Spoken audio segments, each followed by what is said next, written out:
Directie Heerenveen bleef rustig en hoopvol. Dreig begin naar je trainersduo Harkema's Boys. Frieske darters op jacht naar iepen Frieske titel. Dit is de sport van maandag 24 september.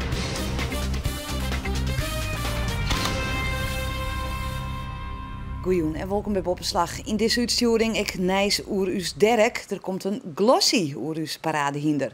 En net alleen nog Harkema's Boys in deze uitsturing, waar ik nog beelden van de wedstrijd SVZW en ONS in de sneunshaatklasse.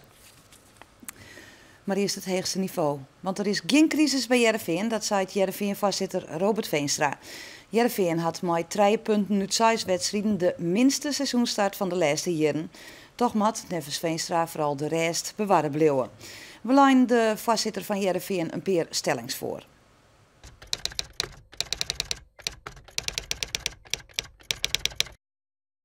Wij zijn erg blij met de komst van Marco van Basten, ja. Want waarom ben je hem desableerd mooi? Puur als uithingbord? Nee, natuurlijk niet. Ik bedoel, je koopt of je contracteert niet een trainer alleen op het zijn van uithangbord. Hè. Als je kijkt naar de introductie, de presentatie van Marco van Basten, waar hij ook zichzelf heeft neergezet, heb je ook kunnen zien dat Marco een visie op voetbal heeft. Dat hij graag aan de slag wil met jeugdig talent. Op basis van dat soort elementen hebben wij Marco van Basten gekozen. En heeft hij ook voor ons gekozen. Maar toch wacht je maar al nog op de eerste overwinning van Sportclub Heerenveen. Met 3 punten nu 6 wedstrijden. Is het dan al wel een beetje een crisis met de lietse letter K? Nee, absoluut niet. Nee. Kijk, we moeten ook realistisch zijn.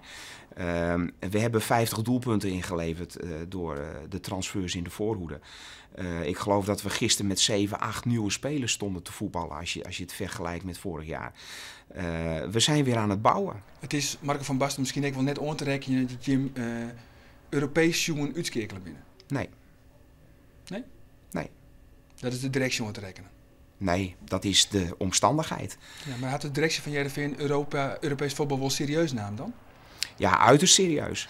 Kijk, wij kunnen geld alleen uitgeven als we het hebben. En dan kun je wel zeggen van dat is te verwijten aan of weet ik het allemaal. Maar als je geen geld hebt om te investeren, ja, dan kun je dat dus ook niet doen. Dus wij moeten roeien met de riemen die we hebben.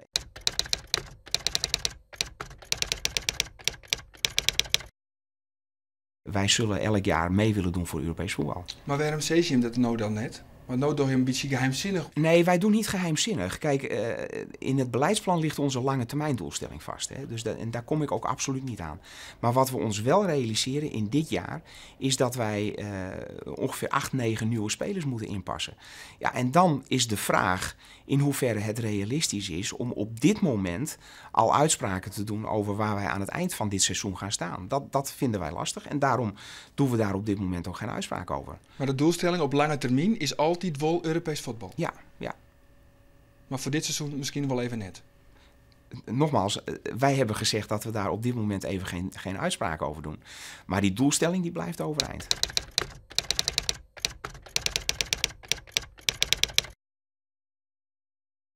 Als een man als Foppe de Haan, die hier ook in deze catacomben rondloopt, als die ons voorziet van advies en commentaar, dan is dat alleen maar welkom. Ja, maar jouw witte werk op doel, hè? De uitspraak van Foppe de Haan die het zei, met deze groep kan Marco van Basten gewoon op het 5e of 6e plak eindigen in de competitie. Jawel, maar kijk, Foppe de Haan is niet hier de beleidsmaker. Dus het staat Foppe vrij om te vinden wat hij van deze selectie vindt.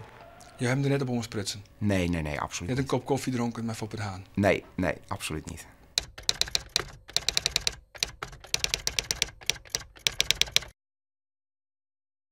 Als je kijkt naar de hoofdreden van de terugloop in seizoenskaarten, en dat is niet dramatisch bij Heerenveen gelukkig, dan moet je constateren dat het ongeveer voor 80% uit economische reden komt. Ja, en dan hebben we, dat zijn dan de seizoenskaarten, maar hoe kan het dan dat bijvoorbeeld ex-sponsors oorjekken binnen, dat er commercieel jongen behoorlijk wat inlever is? Als je kijkt naar de opbouw van ons sponsorbestand, ongeveer 1000 bedrijven. Het grotendeel daarvan komt uit de MKB-sector.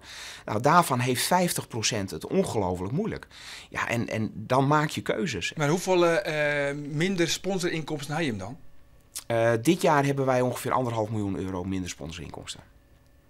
En waar is dan daar verantwoordelijk voor? Ik begrijp die vraag niet. En waar is de verantwoordelijk? Waar we het daar op ons prutsen binnen de club? dat er dan minder yield binnenkwam is? Of is dat gewoon een gegeven? Nou ja, dat is een gegeven. Kijk, je probeert natuurlijk met z'n allen het meeste uit de markt te halen. Het meeste uit je prestaties te halen. Maar wij praten niet zozeer over verantwoordelijkheden daarvoor. Ik bedoel, dat doe je met z'n allen.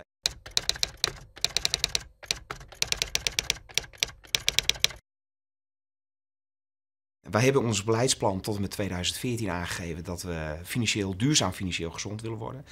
En gelukkig kunnen we waarschijnlijk dit jaar al zwarte cijfers schrijven. Dus we liggen wat dat betreft behoorlijk voor op schema. Is dat echt jouw wichtigste taak als vastzitter bij Heerenveen om de club weer zoen te krijgen? Als je kijkt hoe we ervoor stonden, dan had dat wel absolute prioriteit, ja. Ja, maar gaat het dan echt ten koste van de sportieve ambities? Nou ja, je zet de tering naar de nering. Dus in die zin gaat het ten koste van de sportieve ambities. Want je kunt niet meer een hoop geld uitgeven aan spelersalarissen. Ja, en dan wil je ook wel deel zetten in de media als een kille saneerder. Is dat vervelend?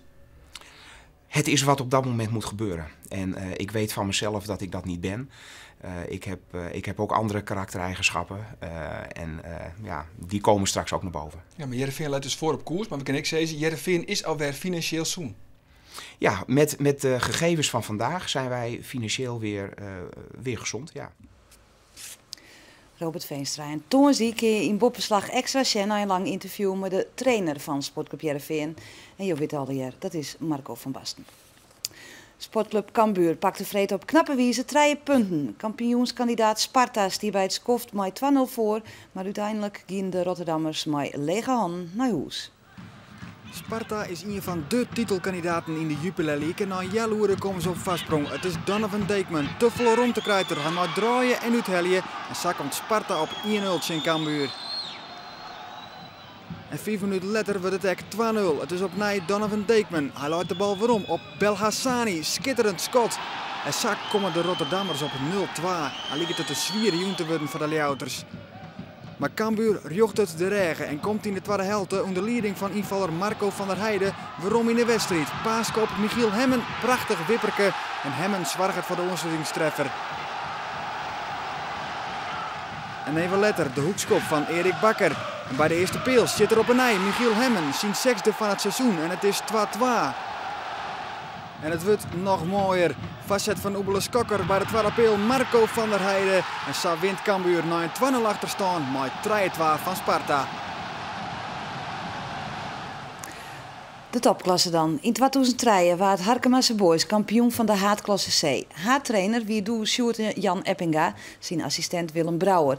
Datzelfde duo stiet nou 9 jaar later weer onder het roer op een bosk. Maar dit verschil dat Brouwer nou de haattrainer is en Eppinga zijn assistent. En er is nog een verschil.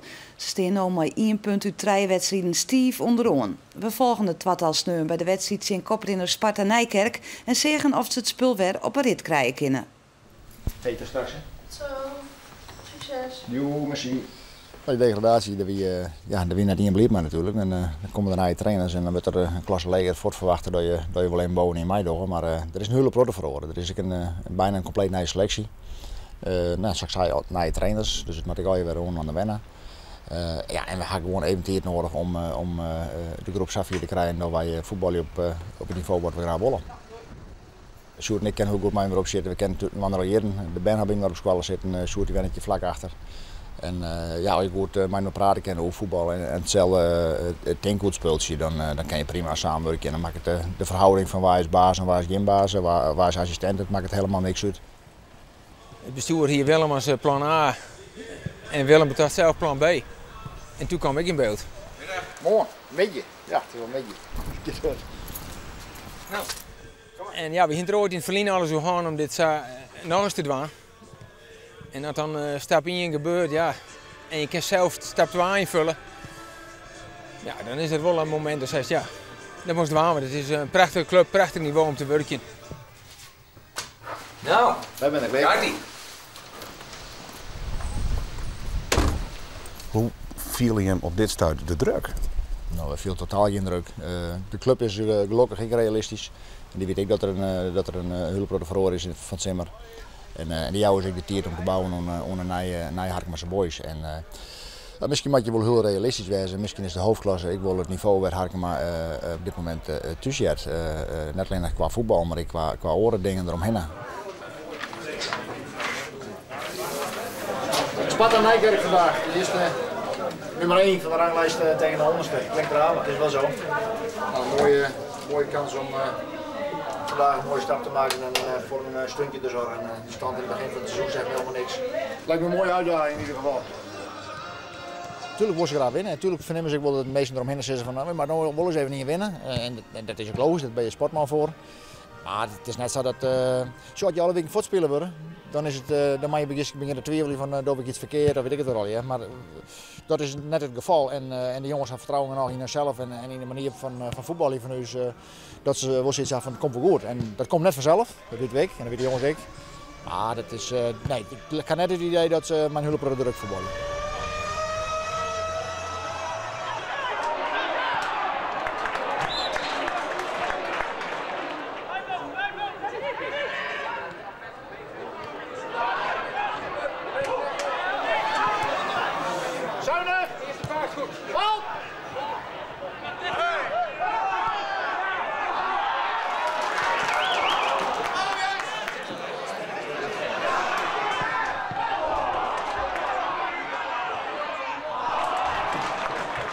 Hoe het spel, hoe de instelling waarmee de jongens in het veld zitten. Bij mij zie ik de taak niet voeren, want we jouwen één echte kans voor.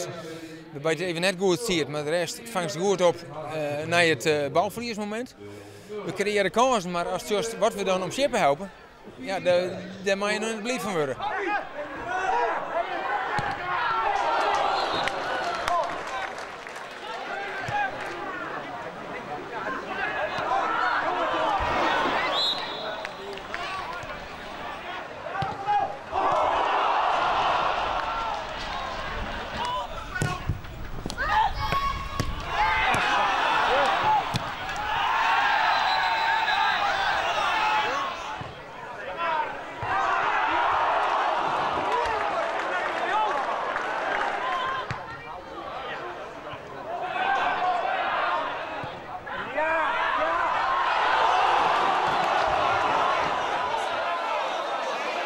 Ik geloof dat het alleen maar slimmer wordt. En slimmer in de zin van de voetbal is steeds beter. Maar we missen steeds meer kansen. Ik denk dat we geweldig goed voetballen. We hebben de koploper. Gaan we echt alle hoeken van het veld zien letten. Dit is de meeste in je rol, maar dan moet je van hoe is het mogelijk. Je ziet met de kop te scoren. Levert maar 9 punten op. De Oordehaatklasse op Sneun, ONS uit Snits, stiet er beter voor. Ze spelen Sneun uit in Wierens in SVZW. De samenvatting die jullie gaan maken, die kan wel een half uur vooruit trekken, denk ik. Samal toch wat net, Jan Flap. Maar dat het een leuke wedstrijd is, dat klopt. Met name SVZW krijgt een soort kansen. Maar heel iets stiert de Lotte of keeperlandlust in het paad. Na een dik jaloere spelien de vrije trap van ONS van Rozenburg en de kopbal van Chris de Wacht. Hij kopt hem knap in en de 1-0 vastsprong is daar voor ONS Snits. In de tweede helft krijgt de ploeg uit Wieren de kans op de liekmakker. De vrije invageer en Bio Pruksma maakt het de overtreding en krijgt daarvoor zelfs de gele kaart. De penalty is van Davy Perik. En weer stiert keeper Landlust op het goede plak. En dus maakt hij zijn basisplak ten koste van Ale Geertevries Hiendal Wier. En als het er dan op liekt dat ONS er maar de 3 punten van terug komt er toch nog de liekmakker. 4-4 komt die bal bij Jordi van Eck. En die maakt het 3 minuten vertierd toch nog de liekmakker. SVZW ONS 1-1. Er staan dan na 4 wedstrijden is Flevo Boys de nieuwe koprinner met 9 punten. ONS die tredde met 8 punten. Harkemasse Boys had het laatste plak oordien on Nunspeet, maar stiert nog altijd in de gevarenzone. ONS ontvangt sneu de nummer 9 NSC uit Nijkerk. Harkemasse Boys giet op bezieten bij de nummer 6 en dat is DVS 33 uit Ermelo. Op drafbaan Wolvergeest die sneu de Fokkers trofee op het programma. Een koers dat bot naar uitzien wie, want er waart een titanenstrijd verwachten tussen 2 hinders uit Friesland.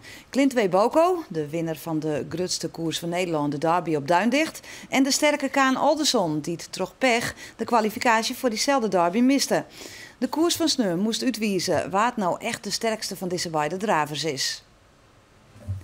Het hinder met het nummer 1 is Kaan Alderson, eigendom van Bouwen de Groot uit Grauw. En met nummer 5 is het Clint W. Boko, eigendom van Kees-Jan Faber en een groepje van Jochen Ljouters. Clint W. Boko, maar de Frieske piqueur Robin Bakker in het reed, zwart en wit op de sulky neemt de uit de start de leiding. Kaan Alderson met piqueur John de Leeuw volgt het lang op afstand, maar in het tweede pad van de koers komt er stadig gewoon dichterbij en pakt er het tweede plak. Voor de laatste bocht liep het erop dat hij Clint W. Boko nog bedriegen kan, maar het is misschien, want dan jouwt Boko vol gas. Daar komt hij aan. Hij komt eraan in een tempo van 1:10. Daar is hij met Robin Bakker. Helemaal alleen voor het veld uit. Clint W. Boko. Hij wijst op zijn paard. Het is de beste. Kaan Alderson tweede. Candyman Scott derde. Nog neerslagen een Frieske darten erin om het Iepen Fries kampioenschap te winnen. Dat is het grootste darttoernooi dat er jaarlijks in Friesland houden wordt. Op de erelist pronk het onder andere Nederlands bekendste darter Raymond van Bardenveld. Maar een Fries wie dus nog nooit de sterkste. En daar moest het hier verhoring in komen. De laatste Fries die ten plaatste voor het WK darts is nog altijd Rick Hofstra. Het is intussen alweer meer als 10 jaar geleden, maar nog altijd hield de snitser als het boegbeeld van het Frieske darten. Nou, dat zeggen ze maar. Ik denk dat er ook heel veel andere spelers binnen die ook daar heel goed meedoen. Ja, want wie binnen de meesten die ik in Friesland 4 komen en momenteel goed bezig binnen? Danny Noppert is heel goed bezig. Die hoorde laatst nog een 9 op een NDB-toernooi, net als vandaag. Een maand of 3, 4 geleden. En Danny Bos is redelijk in vorm. Hofstra neemt dus onder oren Danny Noppert van de Jouwer. Maar die had bepaald geen gunstig lot. Hij treft in de eerste ronde de regerend wereldkampioen Christian Kist. Noppert moet dan in vorm wezen, Tjen Kist komt er te kwad. Het wordt 3-0 voor de wereldkampioen. En zo komt er al heel betiet een eind aan het toernooi voor Danny Noppert. Ik ga eigenlijk het punten met de pak om in de top 8 te komen om het Nederlands team te halen. Maar ja, helaas. Dus, ja, want dat is voor jou nou de eerste stap die het matje was naar het Nederlands team? Het Nederlands team wil ik eigenlijk wel halen, ja, top 8. Ja, het kennen we binnen op Peter nooit dus om dat te halen in ieder geval. Maar ja, ik doe mijn best in ieder geval om naar dat te trainen, om die top 8 te halen. Van Noppert zit er niet eens op om een wedstrijd te tellen. Want waar het verliest, moet een partij scoren schreeuwen. We beginnen op jacht naar die oren Danny Bos, die het echt goed waande is. Maar het is schrikken, want hij zit al te tellen. Dat betekent dat er al uitskekelen is. Danny. Wat is dit? Ja, de eerste onderuit, hè? Schreeuwen, dat is geen goed teken. Nee, dat is geen goed teken, nee helaas. Ja. Toch best ook wel een van de Friezen die dit seizoen het heel goed dien had. Ja, hoe kan het? Dat is toch zo'n opmarsmakers? Ja, gewoon veel trainen. Hè? Gewoon veel trainen. Je moet een beetje geluk hebben, zeg maar. Op een gegeven moment dan win je een toernooi, krijg je het vertrouwen. En dan geloof je erin, zeg maar. En dan ga je naar een ander toernooi, toen denk je van, ja, kom maar, weet je. En dan voel je goed. En dan gaat het goed. Nevens Hans Senders, bestuurslid van het Nederlandse dartboen, gaat het goed met de sport in Friesland. Maar het is wel zaak dat er nieuwe mensen bij komen, want de belangstelling voor het darten in de Britten neemt wat af. We hebben gewoon weer wat nieuwe goede talenten nodig die zeg maar de aanzuigende werking hebben voor de rest. En dan hopen we dat we er gewoon weer uit gaan komen. Ja. Want is het darten iets minder hot dan het een aantal jaren geleden was?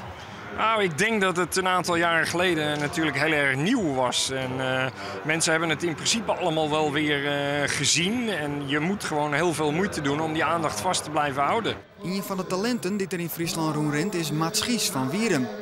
Hij stelt hem zelfs geen doel, maar had stiekem wel de nederige ambities. Ik wil er vooral zoveel mogelijk plezier in houden. Dat is voor mij het belangrijkste. Momenteel doe ik een vrij zware studie daarnaast. Dus het is gewoon wat minder, mijn trainen nou. Maar ja, ooit een keer een grote toernooi, dat zou ik toch wel erg leuk vinden in de toekomst. Waarom naar de senioren? Bij de kwartfinales binnen er nog 3 Friesen oer, waaronder Rick Hofstra. Hij speelt tegen een orenfries, Pieter Miedema, maar mist een paar wedstrijdpulken. En dan kan Bolzeter Miedema uit de armaatje en een dochter. Hij schakelt Hofstra uit en plaatst hem voor de hele finale. Ek Frans van der Wijt van Balk zit in de hele finale. Hij is dicht bij de winst, maar hij redt het krekt net op. Het is dan aan Pieter Miedema om een wol voor de finale te plaatsen. En hij mist een pulk voor de winst. Zijn tegenstander Dennis de Kloeze kan ek uit. Hij docht het wol. Nooit van der Wijt, dus ek geen finale plak voor Miedema. En dus komt er dit hier geen Frieske winnaar. Dat voel krijg ik net erin. En Voor mij wie 2 keer 3 waren, dat allebei verlenen, dus zonde. Ja, want ik kist aan hoe dat er vast zit met het Frieske darten. Nou, het Frieske darten, dat is gewoon een heel hoog niveau. Juster heen we bijvoorbeeld een oefenwedstrijd uit een Fries team, een Nederlands team. En winnen we gewoon 14-10 voor de Friesen, dus dat is hartstikke mooi natuurlijk. Bij de vrouwen zit wel een Friesin in de finale, Femke van Zuiden. En als je denkt, die naam komt je bekend voor, dat kan kloppen, het is mijn zus. Ze verliest de finale wel. Aline de Graaf, de nummer 1 van Nederland, is te sterk. Maar ik ben vanzelf super trots, ben zelf ook tevreden. Ja, super tevreden. Hij stunt nieuw. Dat is, ik had dit nooit verwachten. Maar dat is toch wel, dan verliest het uiteindelijk maar 4-0. Ja, zou ik gewoon een maatje te grut? Ja, zeker. Ja, ze is net voor niks de nummer 1. Dus dat, nee, ik ken haar al beter en ik ben blij dat ik haar pas in de finale zien kom, want zo kon ik zo 4 komen. Bij de Malje gaat de titel naar Dennis de Kloeze. Hij wint in de finale met 4-1 van Johnny Nijs en schreeuwt daarmee het toernooi op zijn namen. Zei een Krutske broer. Het Rinsa staat er gewoon een beetje uit de hand, maar u is hinder Dirk buitenzorg. Het is vanzelfs de bedoeling dat hij een draafhinder wordt, maar Dirk maakt het de laatste tijd vooral furoren als attractie. Zo komt er onder een glossy over hem. Hoe kom je er nou bij om een glossy schreeuwen te gaan hoe Dirk? Dirk is natuurlijk een ontzettend aaibaar paard. Het is een echte hype aan het worden. Hij is de enige die in de Hall of Fame staat van de Nederlandse draf- en rensport. Die gewoon helemaal nog geen koers heeft gelopen. En hij is in Friesland zo ontzettend bekend dat we zeiden het is en heel erg leuk voor Dirk om te doen. Het is ook heel leuk voor al die ponymeisjes en al die mensen die wat met paarden hebben om er wat over te lezen. En het is ontzettend leuk voor de drafsport in Friesland. En sowieso landelijk, omdat die dan natuurlijk ook wat extra aandacht krijgen. Maar is het nou ook big business dan? Nou, nee, ik denk dat dat heel erg meevalt. Maar er zijn genoeg adverteerders die best wel in een blad willen met Dirk. Dat dacht ik. Jonken de Glossy wordt Dirk de laatste tijd ook vaak inhierd als looker voor evenementen. Liek als dit weekend bij de merken van Droegeham. De organisatie hopen dat er vooral band op haar komen zoen. Voor haar wie er zelfs een echte Dirk kleurplaatwedstrijd uitskreun.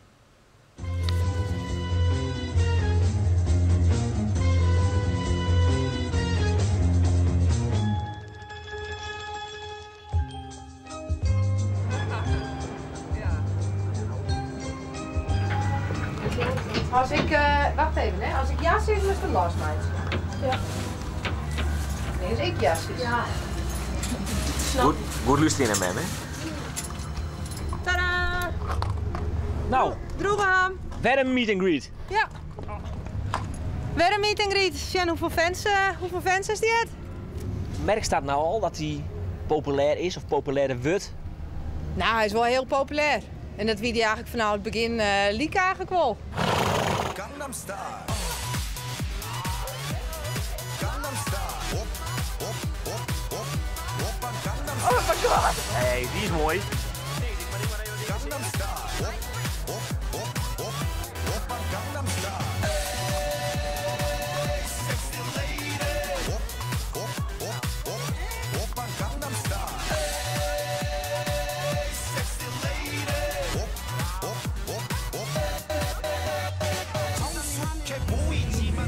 Ga je een tekening maken?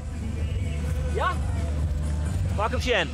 Zo. En ben je een beetje ver van Dirk? Ja. Ja? Hoe is het hem al? Ja. Ja, hè? Zo, dat is een mooie tekening. Christen, geweldig. Je bent Dirk-fan? Ja. Ja. Echt hier? Ja. Nee, echt? Ja. Zie je dat nou aan mij? Zie je dat dan op echt? Onder andere. Beide. Hey, hoe vreeg je mee? Kom je meer van Dirk? Ja. Nee, we kwamen uit van de kermis. Oh. Toen? Nou, toen zagen we Hendrik daar, maar bij mij was Jan. We zaten op dat autootje daar staan. Dat zaten we handen. Nee, ik vond het mooi. Ja, vind je het er mooi hier? Ja. Mooi bezig. Wat is hier nou? Ga je kippenvel? Ja, ik ben bang voor paarden, jong. Oh, god. Maar waarom ga je hier staan dan? Omdat ik hem mooi vind. Ja. Ja, en dat jullie hem gered hebben natuurlijk, hè. Dat echt super. Dankjewel. Maar als ik hem nu zie in het echt, het is... Ja. Nee, dat valt mee, mevrouw. Het valt mee. Wat doet dat mooi, hem staan hinder? Ja, ik had er niet verstaan van. Dat is dat is heel lief. Wel lief zo'n ding, ja. Dat is wel lief. Ja. Wat ben allemaal te grote ding. Dat is direct in het begin al van. Een mooie foto wees, dat draaien we dan net. Dat doe ik net. Ik kom net van in de buurt. Waarom hè? Ik vind het wel apart. Ja, precies. Ook dan komt erbij bij de Trip Temptation. En daarna kun je bij het beste paard van Friesland, Dirk Buitenzorg.